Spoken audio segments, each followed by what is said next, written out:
My biggest personal accomplishment is marrying Emily. I never had a fight. I met Emily on a blind date. One of my friends was taking his sister out. And that's how, and Emily was the older, and he was much younger than I was. So we just switched partners. And I knew after that first time that this is the girl for me. I had to marry Emily 3 years before I did. If I knew her, she's the love of my life.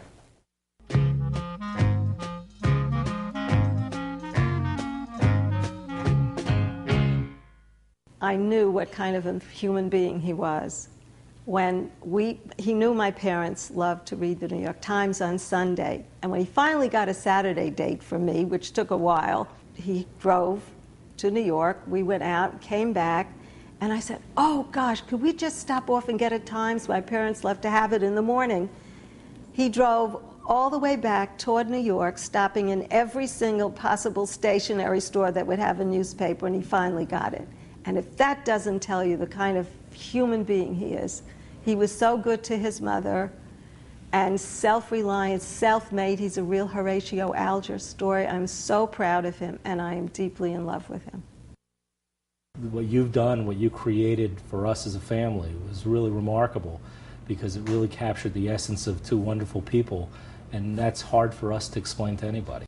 Having the ability to look at so many more experiences than as a son-in-law than I had known about, things that created their character, that developed them into the unique individuals that they are, both Jerry and Emily.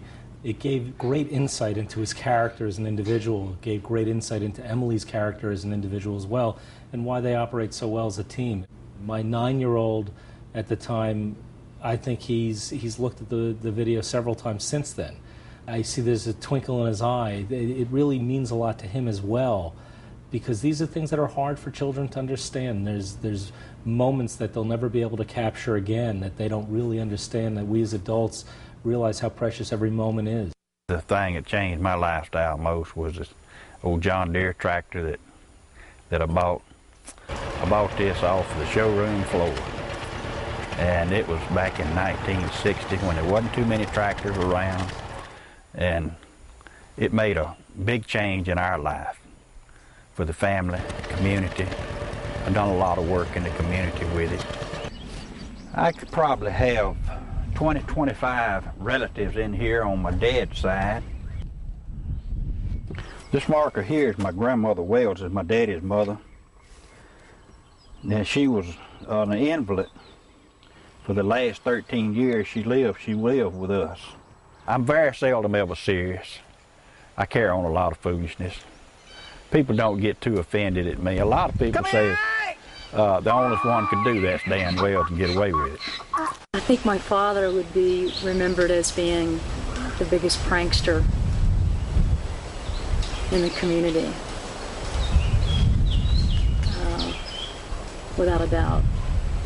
I felt that I've had like 3 lives. My romance with my husband first, my life with my children when they were adults, and then all my travel has been very exciting, and that enriched my life so much.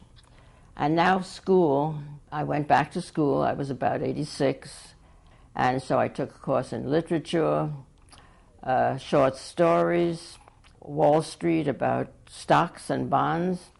It's very hard to say the ingredients for a happy life. I say, should I be happy or should I be unhappy? And I like happy better. Hats are my great hobby. I have 70 hats. I think I should have had a hat on for this interview.